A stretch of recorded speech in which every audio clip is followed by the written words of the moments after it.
हरिओम। आइए पढ़ेंगे शांति पथ प्रदर्शिका पुस्तक से अनुच्छेद 112 के आगे। पहला प्रश्न, पुरुष या दृष्टा निष्क्रिय है, अतः उसे जड़ कहने में बाधा क्या है? उत्तर, जड़ किसे कहते हैं? भारतीय दर्शन में निष्क्रिय को जड़ नहीं कहते, परंतु क्रिया जड़ का ही लक्षण है।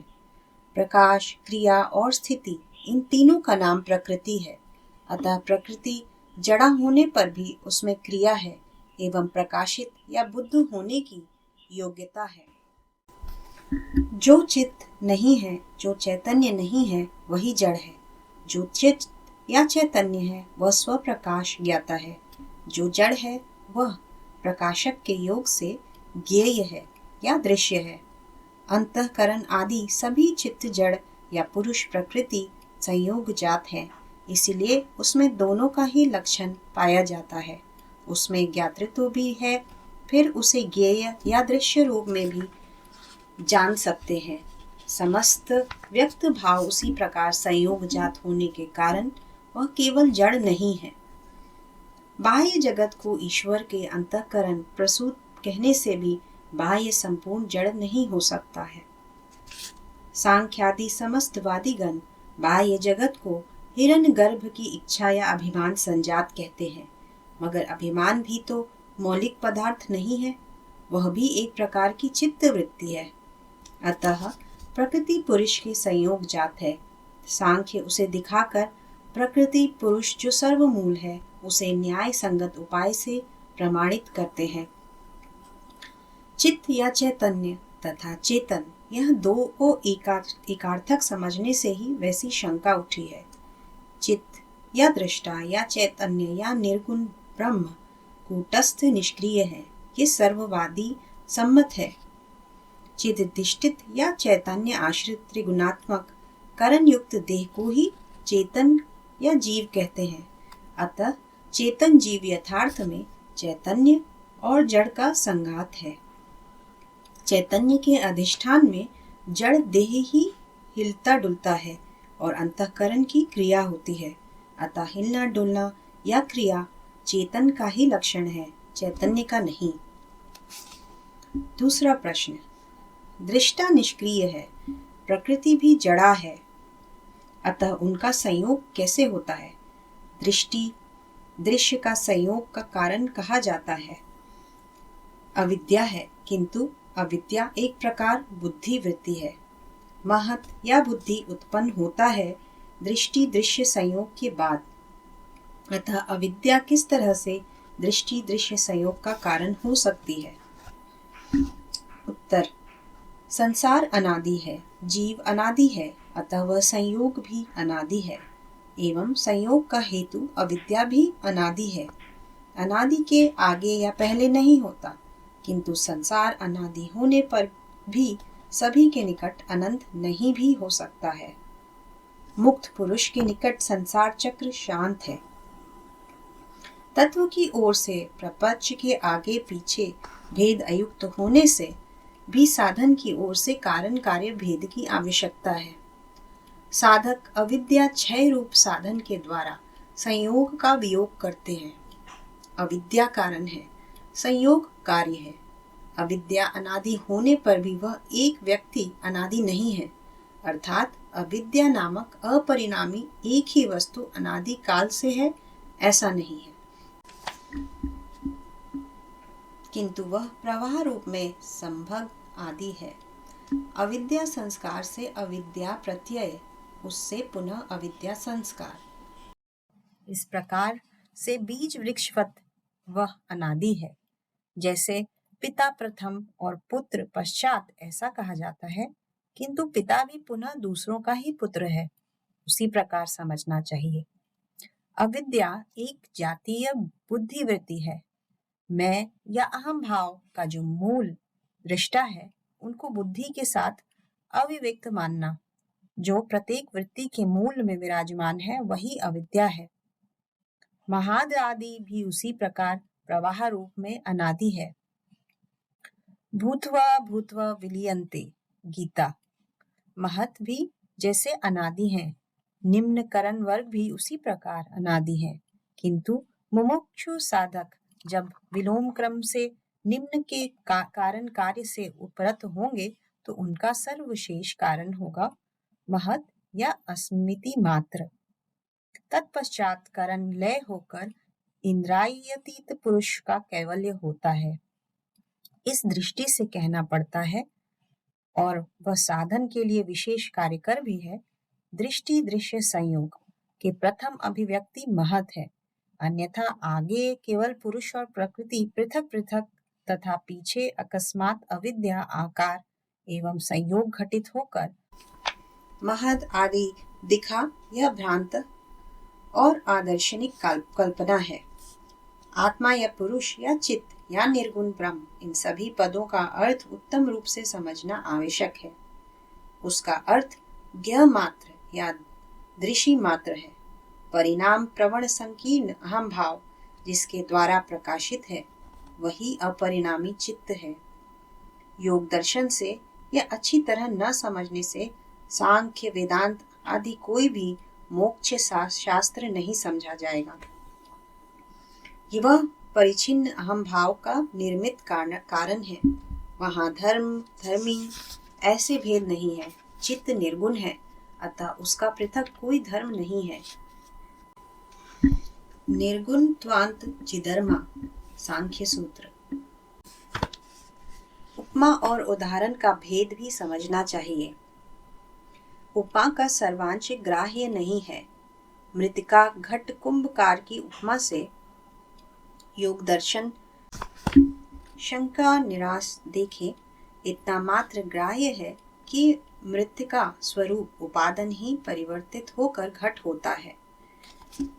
कुंभकार का कोई अंश उसमें दिखाई नहीं पड़ता है। भाष्पति में इन सूत्र की अनुवाद से उस उपमा को विशेष कर समझाया गया है। सूर्य की उपमा से भी वह वक्तव्य है। तीसरा प्रश्न, उस नींबू का प्रकाश हो रहा है, क्रिया हो रही है और स्थिति हो रही है, यह अच्छी तरह से समझ में आता है, किंतु प्रकाश क्रिया स्थिति ही वह नींबू है, यह किसी भी तरह से समझ में नहीं आता है। उत्तर, गुण शब्द का अर्थ तत्व प्रकरण में 21वां प्रकरण द्रष्टव्य है। साधारणतः गुणी को ही द्रव्य कहा जाता है, किंतु वह गुणों प्रॉपर्टी का समाहार भिन्न और कुछ भी नहीं है। अतीत, अनागत और वर्तमान, इन 3 प्रकार धर्मों के समाहार को धर्मी या द्रव्य कहा जाता है।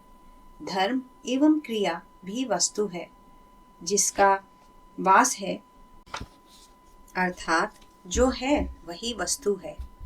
नींबू अर्थात समग्र बाह्य जगत जो ऐश्वर्य अंतःकरण मूलक है, जो सर्ववादी सम्मत है, वह स्वीकार्य है या नहीं। यदि वह स्वीकृत हो तो सांख्य योग मत ही कर स्वीकार करना हुआ। अंतःकरण का मूल जो प्रकृति पुरुष है, उसे प्रमाण कर नींबू आदि सभी का ही जो उपादान कारण प्रकृति और निमित्त कारण पुरुष है, इसे सांख्य स्थापित करते हैं। नींबू या जो कुछ भौतिक पदार्थ एक बारगी ही प्रकाश क्रिया स्थिति में परिणत नहीं होता है। उपादान की ओर से उसका विश्लेषण इस प्रकार है। भौतिक स्थूलभूत तन्मात्र प्रजापति के अभिमान, प्रख्या प्रवृत्ति संस्कार या प्रकाश क्रिया स्थिति माने सत्व रजस्तम माने प्रकृति। तभी गीताकार ने कहा है, और पृथ्वी में या देवलोक में ऐसा कुछ भी नहीं है जो प्रकृति त्रिगुण के अंतर्गत न हो। अगला प्रश्न, जीव का कर्म होता है शक्ति के द्वारा। यह शक्ति क्या जीव को अपना है या अथवा दूसरा कोई देते हैं? उत्तर, इस विषय में दार्शनिक युक्ति छोड़ सहज प्रज्ञा में इस प्रकार मीमांसा करना होगा।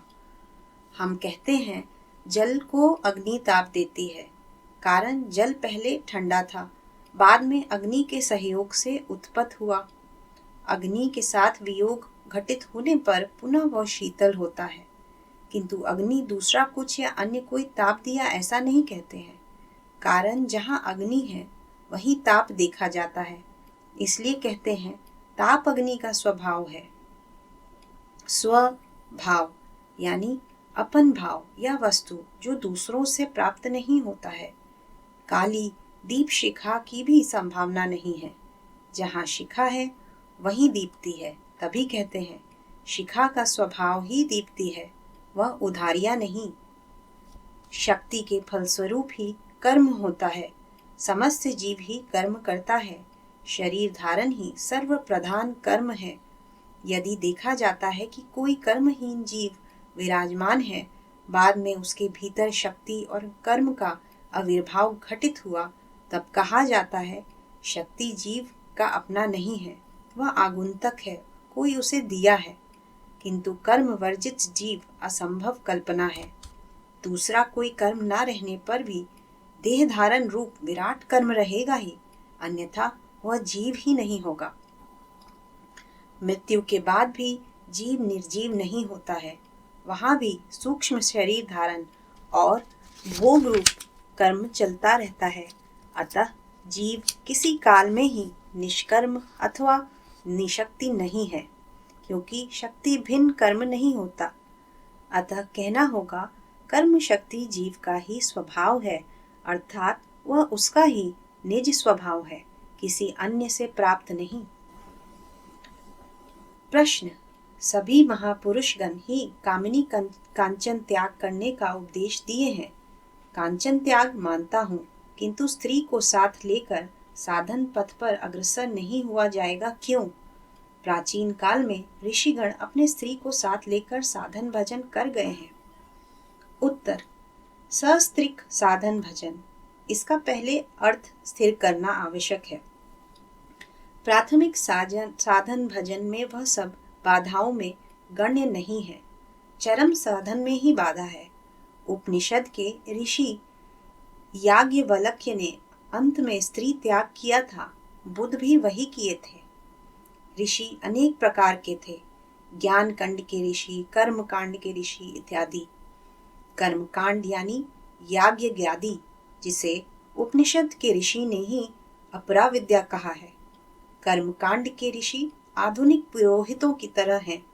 इनके पक्ष में सस्त्रीक रहने पर विशेष बाधा होने की बात ही नहीं है।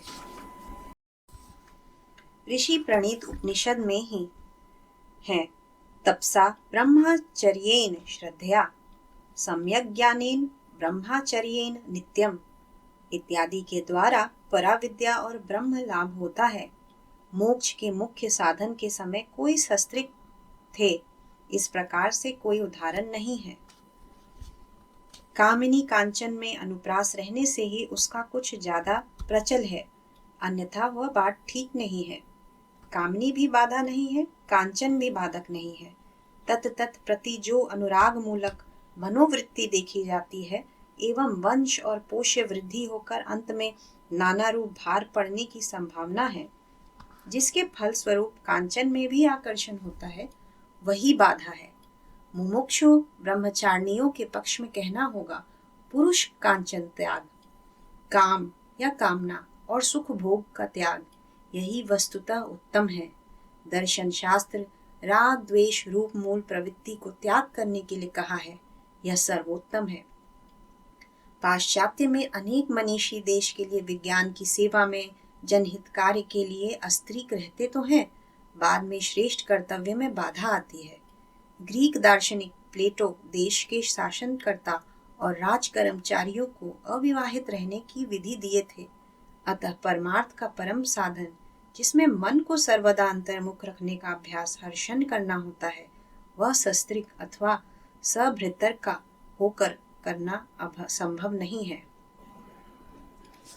अनुभूति को युक्ति के द्वारा स्थापन करना ही दर्शन शास्त्र है। कोई दार्शनिक यह नहीं कहते कि मेरी यह अनुभूति हुई है, अतः तुम भी इसे ग्रहण करो, क्योंकि एक एक व्यक्ति की एक एक प्रकार की अनुभूति हो सकती है। कौन सी ठीक है उसे कौन कहेगा, किंतु युक्ति या अनुमान प्रमाण सभी को ही स्वीकार करना होगा। कल्पना यानी मन मन में रचना, वह यथार्थ भी हो सकती है, असत्य भी हो सकती है। एक घोड़े की पीठ पर दो पंख की धारणा करना एक प्रकार की कल्पना है, किंतु घोड़ा एक दिन मृत होगा, क्योंकि सब घोड़े सभी जीव मृत होते हैं। यह असत्य कल्पना नहीं है, युक्ति युक्त या अनुमान प्रमाण के द्वारा सिद्ध है। इस अनुमान प्रमाण के द्वारा ही सांख्य योग शास्त्र परमार्थ पथ निर्दिष्ट कर दिया है। इसमें कहीं भी पूर्वोक्त कल्पना करना नहीं पड़ता है। देह के साथ बंधन कैसे शिथिल होगा? इसका उत्तर, जब तक संकल्प, कल्पना, ज्ञान वृत्ति आदि चलती रहेगी, तब तक अंतकरण भी सुप्रतिष्ठित रहेगा। अंतःकरण रहने का अर्थ है उसका अधिष्ठान भूत देह एवं तत् सहभावी त्रिताप भी रहेगा। वृत्ति निरोध रूप योग के द्वारा ही चित्त का लय एवं देह धारणा का भी अवसान संभव है। इसलिए उसे अभिमुख साधन करने की शिक्षा दी जाती है। देह धारण क्या होगा? सुख दुख तो नहीं चाहते हैं, तो इसका उत्तर, क्यों देह धारण होता है वह अन्यत्र कहा गया है। सुख दुख न चाहना, इसे मात्र भाषा में समझना और मुंह से कहना, और सुख दुख न चाहने का संस्कार भीतर प्रख्यात होना एक बात नहीं है। देखना, सुनना, नाना संकल्प करना इत्यादि सभी सुख दुख चाहने की ही प्रस्फुट लक्षण है, क्योंकि उन सब के फलस्वरूप ही अंतःकरण परिपुष्ट होगा एवं देह धारण भी घटित होता रहेगा। अतः सुख दुख नहीं चाहते, यह आदर्श जिससे इस समय प्रधानतः युक्ति में पकड़ सके हो एवं अनुभूति में अति सामान्य रूप में समझ सके हो, उसका संस्कार अंतःकरण में बद्धमूल करने के लिए पहले बाह्य विषय में उपेक्षा बढ़ाना होगा और अस्मि मूलक ध्यान साधन में सजग होना होगा। इसमें क्रमशः आंतर कर्म का भी क्षय होता रहेगा। वृत्तिहीन चित्त नहीं रह सकता, चित्तहीन देह भी नहीं रह सकती। तभी सुख दुख को सम्यक न चाहना रूप शाश्वती शांति है। इस आदर्श को सामने रखकर चलना होगा। जो जितना अग्रसर होगा वह उतना फल अवश्य ही पाएगा। साधारणतः मैत्री भाव के द्वारा अमैत्री भाव दूर होकर चित्त का परिक्रम प्रसाधन संपादित होता है, किंतु ईर्ष्या, असूया आदि अमैत्री भाव दूर करना एक बात है और उसके विरुद्ध मैत्री भाव पोषण करके उसमें संयम, योग सूत्र 314 साधन करना दूसरी बात है। इन दोनों क्षेत्रों में ही चित्त का परिक्रम समान है, अतः समाधि सिद्धि में किसी को बाधा नहीं पड़ेगी, किंतु प्रथमोक्त साधकों का मैत्री बल लाभ नहीं होगा। वे जब बाह्य कर्म करेंगे तब मैत्री प्रतिष्ठ उत्कर्षयुक्त करण न रहने से विशेषोक्त साधकों की तरह दूसरों के द्वारा समादृत और विश्वसित जो मैत्री बल का फल है नहीं हो सकते। मैत्री बल लाभ करने के लिए अमैत्री का क्षय तो करना ही होगा। उसे छोड़ सर्वभूत में मैत्री भावना पूर्वक उसमें संयम या धारणा ध्यान समाधि करके प्रतिष्ठा लाभ करना होगा। इस प्रकार के साधकगण ही जगत में महानुभव कहकर सम्मानित व पूजित होते हैं। मोक्ष के पथ पर मैत्री बल लाभ करना या ना करना समान बात है। इसलिए यदि कोई केवल मात्र अमैत्री भाव छीन कर समाधि सिद्ध होते हैं, फिर वे जो पुनः मैत्री भावना करके मैत्री बल लाभ कर जन समाज में विश्वसित और समादृत होने की चेष्टा करेंगे, यह संभव नहीं है। इसलिए वे लोग जगत में अख्यात ही रह जाते हैं।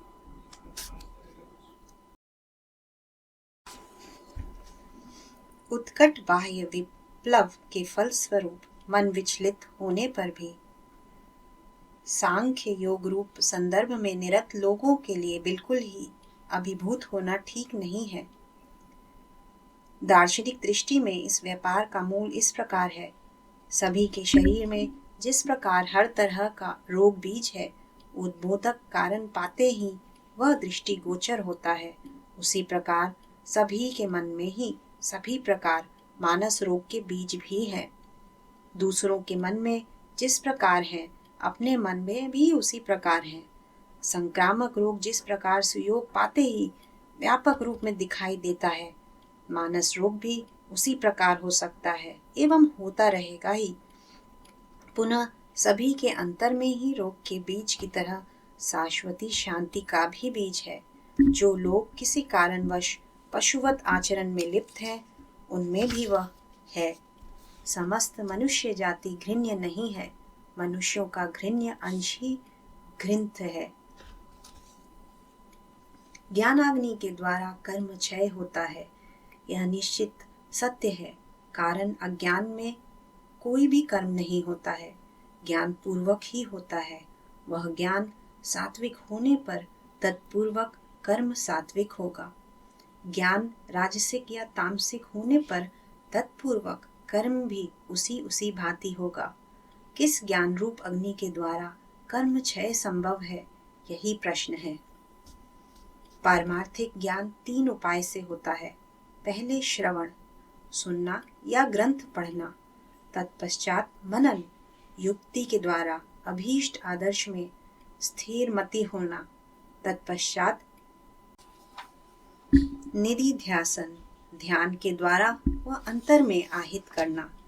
इस प्रकार बहुत अभ्यास के द्वारा एकाग्र भूमि का चित्त में जो सातत्य या निरंतर ज्ञान होता है, अर्थात जो किसी भी हालत में विलुप्त नहीं होता, उसे संप्रज्ञान कहते हैं। इस ज्ञान के द्वारा कर्म क्षय जो अवश्यम भावी है, उसे अधिक न समझाने से भी कोई अंतर नहीं पड़ेगा।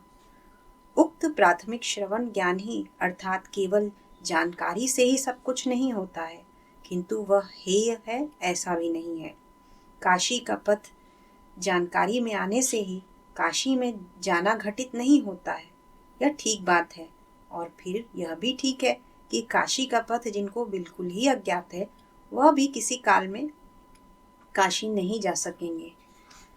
मैं प्रवृत्ति का दास होकर चलने से उन्नति नहीं कर सकता। इस प्रकार का जो ज्ञान है, वह विचार का ही फल है। उस प्रकार से ही उसके दासत्व मुक्ति पाने के लिए चेष्टा जगती है और लोग पथ खोजते हैं। संचित विरोधी संस्कारों के परिमाण के अनुसार ही उसकी धारणा करनी होगी और चेष्टा का फल जो व्यर्थ होने का नहीं है, उस विषय में निश्चित मति होनी होगी। इसमें संतोष और दृढ़ता दोनों आएगी। हठात क्यों नहीं उन्नति के शिखर पर पहुंचे, यह असंतोष का लक्षण है और चेष्टा का कोई फल नहीं है। यह मनोविज्ञान के संबंध में स्पष्ट ज्ञान के अभाव का ही फल है। इसमें अवसाद आता है। शांत मन से एक निष्ठ के साथ कहें, अभ्यास करते रहने पर अवश्य ही उन्नति होगी। उन्नति यानी सुना ज्ञान चरित्रगत या स्वाभाविक होना, ज्ञान बल से बलियान होकर आंतरिक चेष्टा में ही वैसा होता है। बाह्य बाधा के संबंध में ऐसा समझना होगा। देखने में आता है कि प्रायः सभी अपरमार्थिक कर्मों के द्वारा पहले अपने को विजड़ित कर लेते हैं, पीछे अभिष्ट पथ का संधान पाते हैं, किंतु उसके साथ स्वीकृत बंधन जनित बाधा भी पाते हैं एवं उस बाधा के लिए दूसरों को उत्तरदायी करते हैं। किंतु स्वीकार करना ही होगा कि बाधा बंधन का एकमात्र कारण न हो, उसका प्रधान कारण स्वकृत कर्म है। दूसरों पर विरक्ति होने पर व दोषारोप करने पर अपना ही विक्षेप पड़ता है।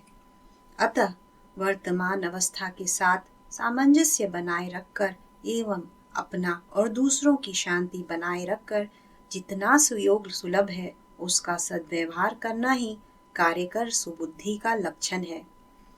ज्ञान के द्वारा बुद्धि परिमार्जित करके यम नियम रूपशील आचरण करना ही उस साधन की मूल प्रणाली है। उससे ज्ञान का सब दुविधा संदेह दूर होकर और आदर्श में दृढ़ता आती है।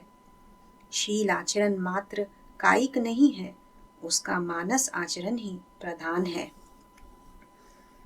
क्रोध का कारण सत्य हो या मिथ्या ही हो, क्रोध के फलस्वरूप क्षति होती है, अपना ही सर्वापेक्षा अधिक। इस प्रकार विचार और ज्ञान के द्वारा मन में बल आता है, जो अपने को अविचलित रखने में सहायक करता है। देह के प्रति ध्यान कम करके संकल्प शून्य चित्त में केवल आनंदमय भाव को स्मरण में रखकर पीछे उसे भी जान रहा हूँ। इस प्रकार जानने की धारा एक तान भाव से रखने की चेष्टा करनी चाहिए। जो भी ध्यान हो वह मानो सदा सजग व सचेतन भाव से, अभिभूत या स्तब्ध होकर नहीं। ऐसा हो। शरीर निरपेक्ष जानने की धारा में होश रखने से देहगत सिहरन भाव कम हो जाएगा। किसी भी आध्यात्मिक भाव में कुछ स्थिरता आने पर शरीर का बोध कम होता है। इस प्रकार से देह से जो पार्थक्य बोध होता है, उससे अपने को दूसरा एक शरीर सा मालूम पड़ता है। अपने शरीर की सूक्ष्मता का ही, देहातिरिक्तता का ही बोध होता है। दिव्य व्यक्तित्व या ड्यूअल पर्सनालिटी ऐसा नहीं है। उसमें एक व्यक्ति किसी समय अपने को अन्य एक व्यक्ति, दूसरा शरीरी जैसा अनुभव करता है, अपने रिश्तेदारों तक को पहचान नहीं पाता है। आज के लिए इतना ही। धन्यवाद।